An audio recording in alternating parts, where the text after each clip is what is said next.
I wanted to know, where does Jibukduk's water come from? Please share, Emma. Yes, Pakwak Lake. It's about 27 kilometers from here.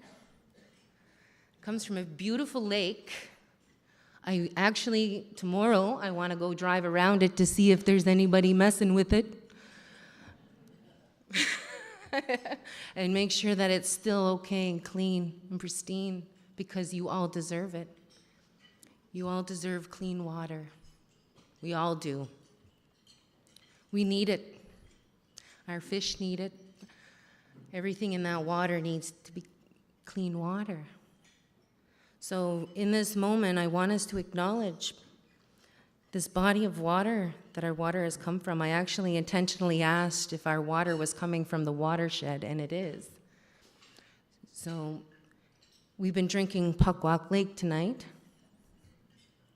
So thank you. Walalan water. And that is a common prayer spoken across the land. We say, in different indigenous languages, we say, Walaliok Samgwan. Thank you, water. So I'd like you all to feel that in your hearts right now. Pick your glasses of water up.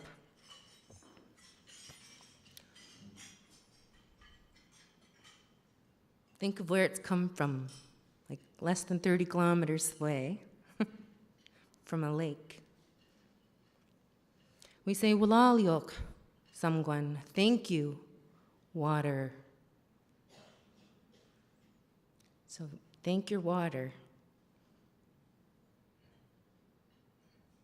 Gesalu. We love you. Actually, to be more clear, in my language, we have no word for I love you. We say Gesalul, which is I am with you, you are with me. So it's an expression of love. So let's try this again. Gesalul Samgwan. I am with you, you are with me. Walalin Samgwan. Thank you, water.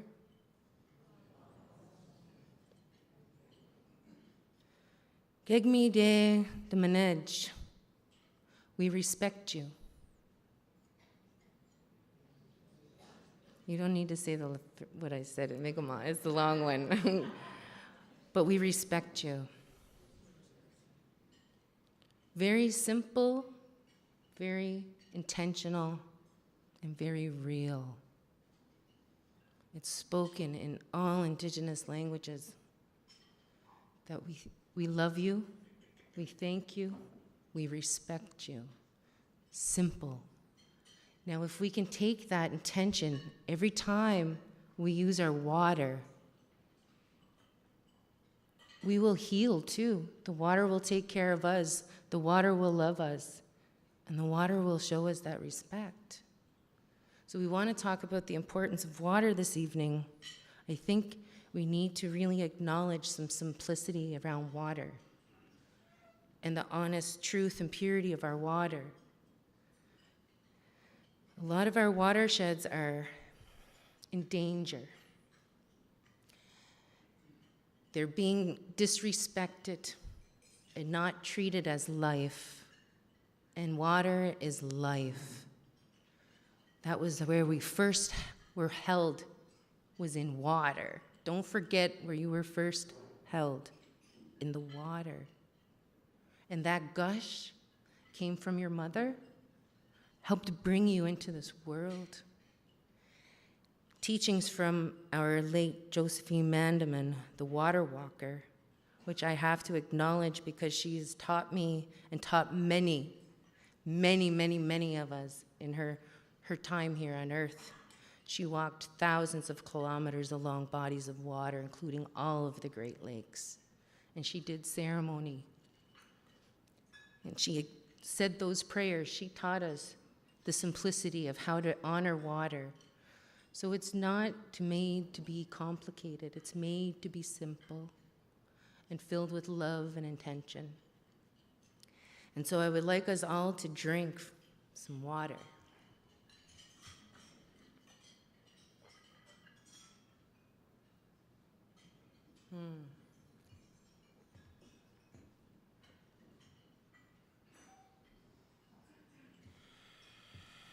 I don't know if I have a timekeeper. I'm not sure the time. I can get carried away in time.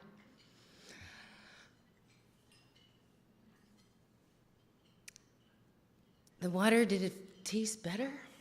For some reason, maybe it didn't taste any different. But I always find it tastes better when you give that little love to your water. I teach young children, and right from grade 1 to grade 12, about salmon. But we can't talk about salmon without water. We can't talk about the water without acknowledging our watersheds. We can't talk about the watersheds without talking about the ecosystem and the Mother Earth. And we can't talk about all of that without acknowledging what's around our water. So there's this really beautiful river back home. And it's called the Green Belt because it's one of the most protected rivers in Ebiguitk. Never had a fish kill, has plenty of beautiful species, and it's healthy.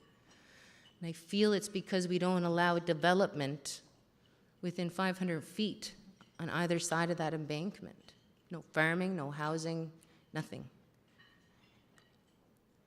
These are the importance in my heart of protecting water, understanding siltation and sedimentation in our waters, because that sand particles collects on the gills of those salmon and they suffocate. It would be like us running into a burning building filled with smoke. That's what sedimentation is for the species in that river. So we need to think of those things as well. It's not all romanticized. It's real. It's real. It's really happening. 16 kilometers west of Pukwak is the Shubenacadie River, the Grand Lake, Shubenacadie Grand Lake, which is a large watershed, actually. There's 4 water supply and treatment facilities along the Shubenacadie Canal system, and it runs out here. It goes up to Fletcher's Lake and down into the harbor here. It's 72 kilometers, and then it goes into the Stewiacke, which is 17 kilometers. And people are drinking directly from that river. That river is in danger, great danger. It's called sedimentation, and it's called salt brine. So there's going to be salt brine, well, not going to be actually, I shouldn't put that intention out there, but we're working to protect the Shubenacadie River from having salt brine dumped into it. It's critical. Life depends on it. It's where the Gasbro and the fish come in. The bass, the striped bass, spawn there, right where that's going to be dumped. That was the mention that my sister Bobby had said about the documentary. That's what it's about. We take a journey along the river. If anything, I would love it if you all take a moment and think about your watershed at home, wherever that may be. If you don't live here and you live somewhere else, take that moment to acknowledge your water source, whether it's a well, groundwater, whether it's coming from a lake, from a river. Think about it right now. Just put it in your heart and in your mind. When you think about that, think about what's around it. Think about what's around your water, what might be influencing your water in any way. Just think about it. Now that you thought about that, think about the quality of your water when you drink it from your tap. Is it chlorinated? Do you not drink it because it doesn't taste or feel right? So do you buy your water? Do you go to the supermarket? Do you lug that water home? I teach the children why it's important to have well water for their salmon and not chlorinated municipality water. because there's natural nutrients and minerals within that water that the salmon need. They need it. They need that natural support, those nutrients, those minerals. And today we treat our water with chlorine and it kills everything, including us. Our water is in danger. It's been neglected for far too long. Far too long. We let it go too far. And we need to do something about it. The water will not correct itself. Once you ruin that water, there's no reversing it. I don't care how many water chemists are out there that try to prove it differently. Because those natural minerals that it carries and that it holds for us, that's what we need. We don't need the nitrates. We don't need the pesticides. We don't need the chlorine. We need the natural minerals and the substance within that water.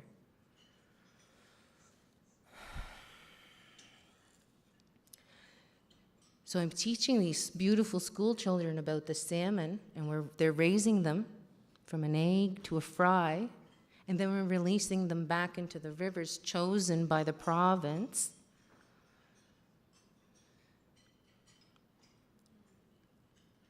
How do we know, the children ask me, how do we know that this river is okay for the salmon? Well, we put it in the hands of the province to tell us if it's okay for that salmon. Will they die? How many will come back? My river is sick, they tell me. The river running behind my grandparents or behind my home is sick.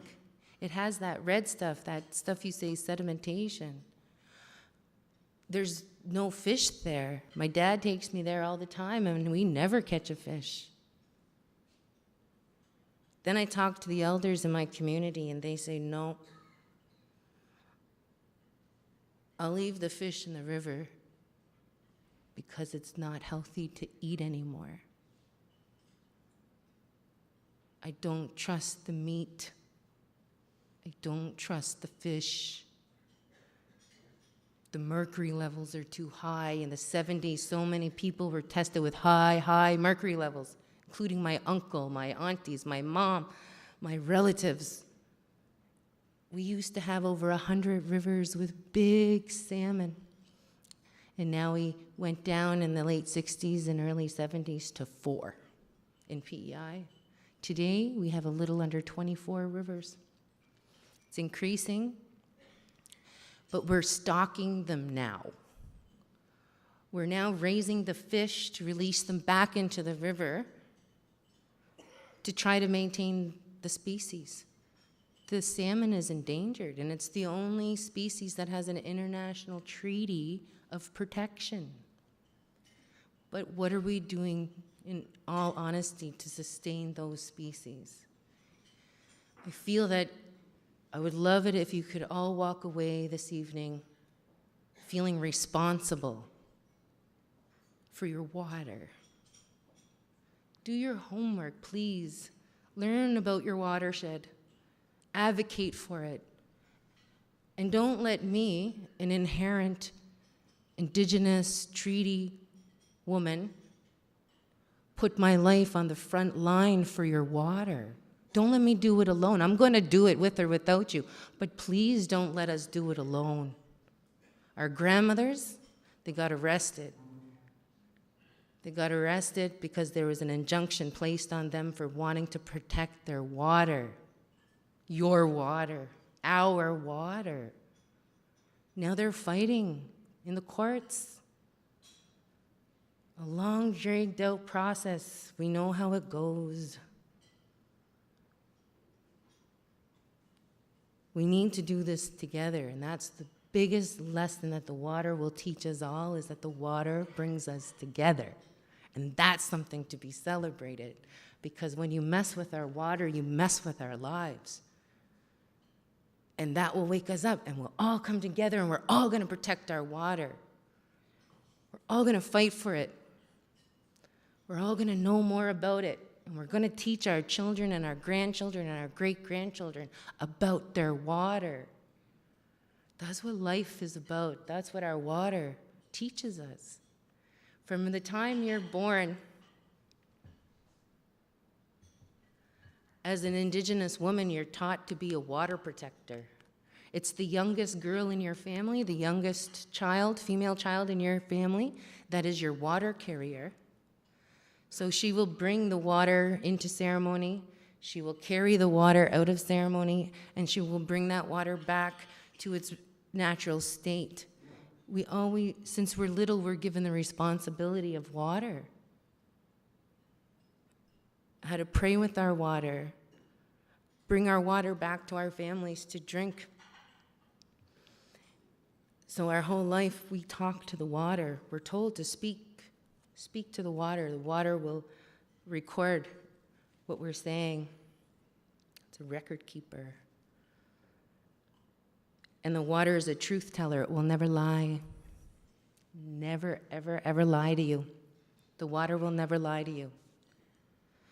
It will always tell you what you're doing. It'll always tell you the truth. The water will always tell you truth. Because if we test our water, we know what's going on around it. We know what's making it sick. We know because the water tells us. It never lies to us. And so we have to trust that truth. We have to trust the truth the water is speaking. Because once we understand that truth, then there's no fooling us, there's no looking the other way, and there's no pretending that nothing is wrong. And today, that's what we need to do. No more pretending. We need to be real. Our lives, our relatives, meaning the two-legged, the crawlers, the swimmers, the winged ones, the future, depend on us to do something.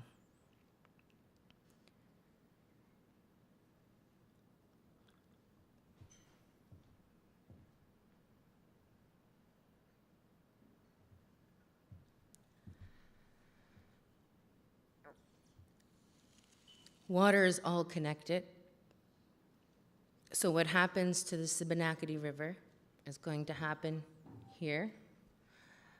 And remember I said Pukwak Lake was only about 13 kilometers away from the Sibonacady Grand Lake. It's all connected. Let's not fool ourselves. It's all connected. What happens to Cape Breton, Unama'ki, and in New Brunswick will have direct impact on my tiny little island because under the water, the groundwater, it's all connected. So if they frack New Brunswick, or they frack Cape Breton, or they frack PEI, it's going to contaminate all of us, because the water is connected. You see? So when they do these things, it's dangerous. My friends are lighting their water on fire. That's not okay. It's not okay, and I'm not pretending anymore. I mean, I don't think I ever pretended that it wasn't okay, but I'm real serious now. Many of us are, because it's a matter of life or death today. And because I love you all, and because I love my unborn future grandchildren or child, I can't let it happen anymore. And so many others are in the same situation, and we have beautiful allies here in Shabaktu, even in this room. And I'm thankful for all of you. But I need you to go home and at least tell 5 people. Tell them what you learned tonight, but how to talk to your water, how to respect it, how to love it, how to acknowledge it. And I hope you can go home and really do some homework on your water. So I was asked to come in, and what do you want to name your talk? The importance of water. I said, that's it. Importance of water. That Just that's what it is, the importance of water. So I hope, my friends, that I've been able to share a bit of that depth with you, and that this evening you feel in your heart the importance of water. Walalan.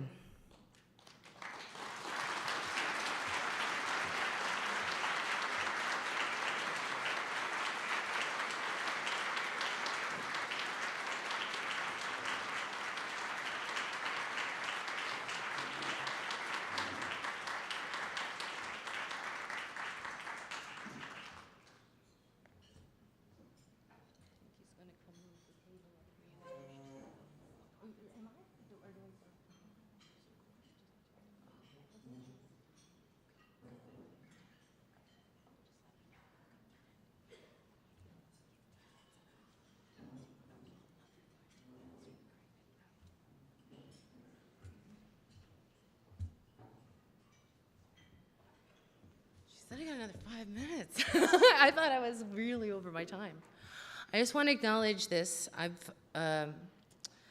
been blessed to be able to travel across this land and do water ceremony and collect water. I took it a bit farther, so I'm actually lucky that I'm standing here and still alive, because I drank from all those waters, including like the Red River and I just think of the Great Lakes, like Lake Ontario, the Michigan.